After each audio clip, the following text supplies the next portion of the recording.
Estimados amigos, la educación a distancia es una forma y un nuevo método que ayuda a avanzar y a formar un recurso humano cada vez más competitivo que exige la nación. Varios elementos ayudan a poder señalar de que en el Perú existe escaso capital humano y todavía competitivo. En ese sentido, las nuevas tecnologías de comunicación e información permiten una formación de nuevo capital humano que tanta falta hace para el país. Indicadores mundiales, en comparación a indicadores Latinoamérica, señalan, por ejemplo, que en la fuerza laboral de cada 100 trabajadores en Europa, 45-50 tienen educación superior, mientras que en América Latina, solamente en el caso peruano y colombiano, 12 tienen educación superior, de cada 100 personas que trabajan en la fuerza laboral de América Latina o del Perú. Esta es una situación bastante dificultosa para nuestra nación. Por otro lado, también se ha dicho que de cada 100 jóvenes que tienen entre 20 y 24 años de edad, en Europa 80 estarían forjándose en educación superior, mientras que en América Latina solamente 30. Esto hace meditar y hace merituar la importancia de la educación a distancia en nuestro país y a nivel mundial, porque hoy día la educación a distancia y virtual es una bondad para hacer avanzar el capital humano en América Latina, en Europa y en el mundo entero. Durante varios días a nivel nacional, medios de comunicación sostenían de que la educación a distancia o virtual era casi inexistente y que más bien existían filiales a nivel nacional. Nosotros queremos tocar el día de hoy este tema porque, según la ley universitaria, la Ley General de Educación y también el reglamento de la Ley General de Educación permite observar que la educación a distancia es un factor de desarrollo importante y que el país debe desarrollarlo. Sobre este tema vamos a primero nombrar la ley universitaria. La ley universitaria, estimados amigos, dice lo siguiente, la ley universitaria 23733, artículo 5. Las universidades nacen o son suprimidas según solo por ley. La fusión de las universidades también es autorizada por ley. En todos estos casos se solicitará informes a los organismos pertinentes. Para la creación de una universidad se deberá acreditar previamente su necesidad, así como la disponibilidad de personal docente calificado y los recursos que aseguren la eficiencia de sus servicios. Una universidad no tiene filiales o anexos. Excepcionalmente puede crear nuevas facultades dentro del ámbito departamental, de acuerdo a las necesidades de la región, en concordancia con los planes de desarrollo nacional. Sin embargo, observamos esta última parte que me parece muy importante rescatar en la Ley Universitaria 23733, artículo 5. No hay impedimentos para establecer centros de investigación, experimentación, aplicación y servicios fuera de su sede para el mejor cumplimiento de sus fines. La ley universitaria, en este aspecto, está señalando en primer lugar, obviamente, que una universidad no tiene filiales o anexos, pero no impide, ¿no es cierto?, que se puede establecer centros de investigación nacional o internacional, centros de experimentación nacional o internacional, aplicación y servicios de extensión, se entiende de extensión, fuera de su sede para el mejor cumplimiento de sus fines. Obviamente estos servicios de extensión no tienen nada que ver con filiales o anexos. La ley universitaria es clara al respecto de ello.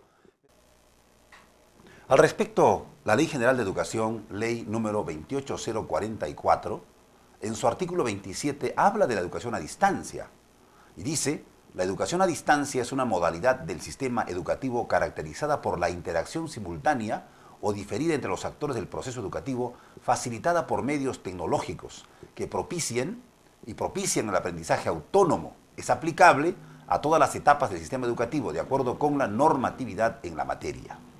Esta modalidad tiene como objetivo complementar, reforzar o reemplazar la educación presencial, atendiendo las necesidades y requerimientos de las personas. Contribuye a ampliar la cobertura y las oportunidades de aprendizaje.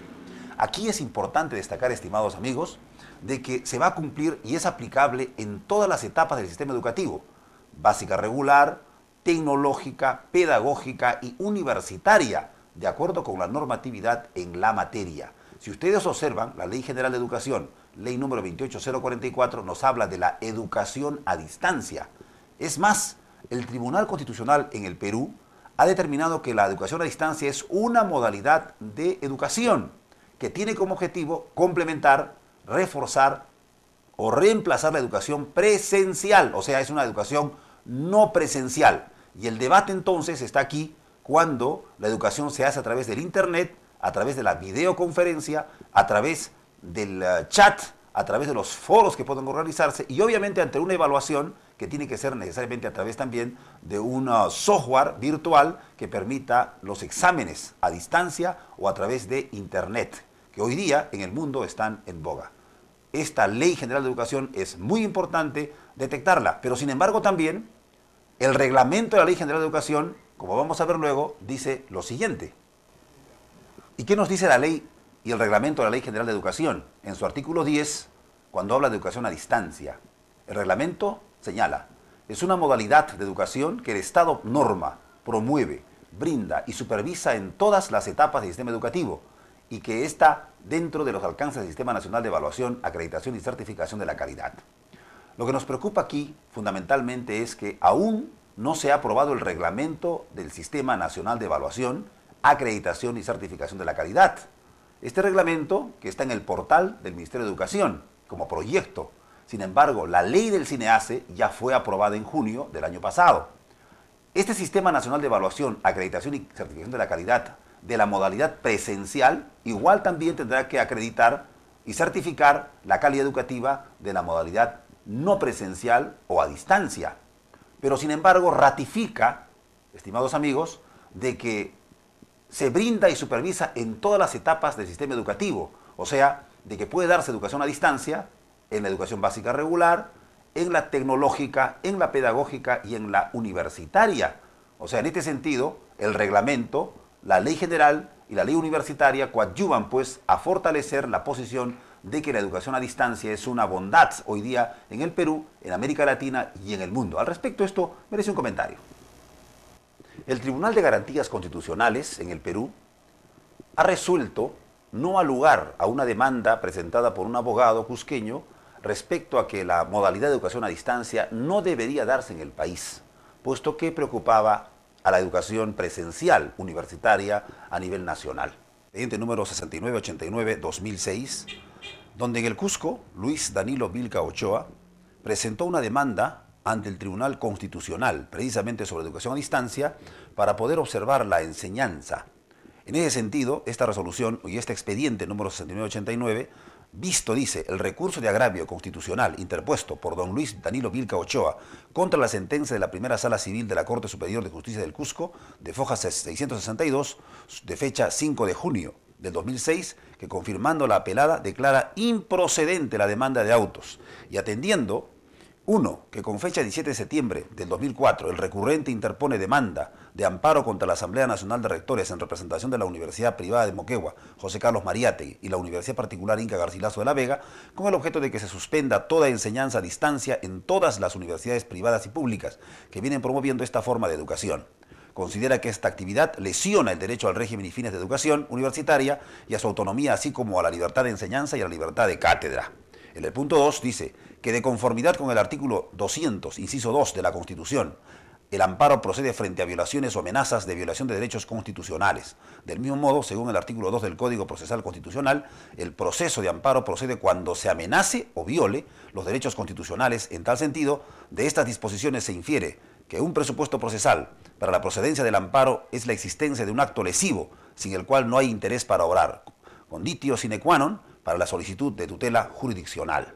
Al respecto, en el punto 3, dice que el demandante no acredita haber sufrido una amenaza cierta o violación directa de algún derecho fundamental, pues del análisis de todo lo actuado se observa que solo cuestiona en abstracto la enseñanza superior a distancia en la especialidad de Derecho por parte de las universidades demandadas. Por estas consideraciones, el Tribunal Constitucional, con la autoridad que le confiere la Constitución Política del Perú, resuelve declarar improcedente la demanda de amparo. Publíquese y notifíquese, señores Landa Arroyo, Alba Orlandini, Bardelli, Lartirigoyen. En esta breve explicación de la educación a distancia en el Perú, hemos conversado de la ley universitaria en su artículo 5, del artículo 27 de la Ley General de Educación 28044, del reglamento en su artículo 10 de la Ley General de Educación, y de una resolución del Tribunal Constitucional donde ampara de que es factible la educación a distancia y virtual.